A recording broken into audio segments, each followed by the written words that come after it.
mustahman itu air yang suci tidak menyucikan menurut mazhab Syafi'i. Kenapa? Karena khawatirnya bercampur dengan najis. Kemudian wal mutaghayyir bima khalaqahu min at-tahirat, dan yang berubah dengan apa-apa yang mempengaruhinya dari perkara-perkara yang suci. Contoh, teh. Ini air tadinya putih, begitu dicampur dengan teh berubah warna. Suci gak? Tapi tidak cenderung suci. Khamr itu Ustaz, suci gak? Mau diminum aja gak boleh. Nah Ustaz, kalau etanol Ustaz, itu suci gak? Etanol suci gak? Suci. Sebagian ulama mengatakan etanol itu suci. Apa yang najis? Alkohol yang dibuat dari fermentasi. Kalau dari bahan kimia, selama dia suci, tidak bercampur dengan sesuatu yang najis, maka kembali kepada hukum asal. Dan itu kegunaannya untuk apa? Untuk obat luar Mas, bukan diminum. Itu digoreng, bukan? Oh, Ustaz, gorengannya itu khusus ya Ustaz. Wah, itu. Lo ada kan anak-anak yang senangnya konsumsi etanol 70% itu. Semoga Allah memberkati kita daripada mengonsumsi apa yang Allah haramkan. Maka tadi air yang ketiga adalah air yang suci tapi tidak menyucikan. Berarti apa? Tidak boleh dipakai untuk berwudu, tidak boleh dipakai untuk mandi.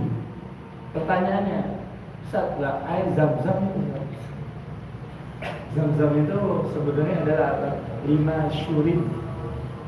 Zam-zam itu khasiatnya adalah apa? Sesuai dengan niat orang yang meminumnya, bukan dengan niat orang yang adus dengannya.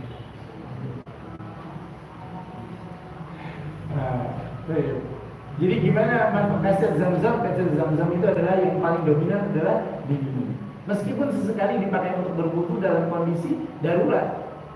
Kita udah lama di Masjidil Haram, udah lama di Masjidil Nabawi, qadarullah wa sya'afaran nanti.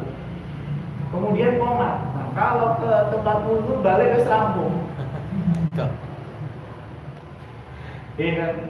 Kalau kita di pintu 93 ke pintu 3 jauh, ke pintu 8 jauh. Nah, gimana? Wudunya pakai air zam-zam 2 gelas itu cukup, insya Allah.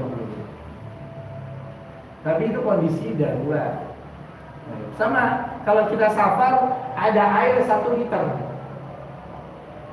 kemudian nyari tempat wudhu nggak ada. Kalau nggak tempat airnya ada tapi tempat wudhunya ada, airnya nggak ada. Apa yang kita lakukan? Tayamum. Itu dipakai untuk minum. Ojo tinggu wudhu. Jangan dipakai untuk minum.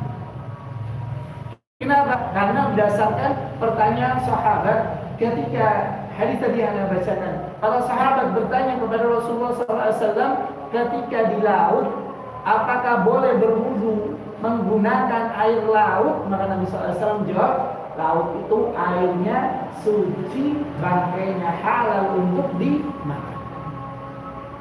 Para sahabat radhiyallahu anhum ajma'in membawa air di perahunya, tapi mereka tidak berwudu dengan air tersebut. Kenapa? Karena kalau mereka wudu pakai air tersebut, mereka akan kehausan. Karena pada zaman itu nggak ada teknologi penyulingan air. Maka tadi kalau kita ada air yang sedikit dan itu kondisinya darurat, maka yang kita dahulukan adalah apa? Air itu digunakan untuk kita minum, sementara kita bersucinya bisa tayamum. Contoh naik gunung. Ada gunung yang airnya susah. Nah, air yang kita bawa jadi wudu Mas. Naik junub gimana? Tayamum. Tapi bukan guling-guling di pasir. Baik, akan dua. Sudah ada nih? Sudah ada dua. Nah, ada.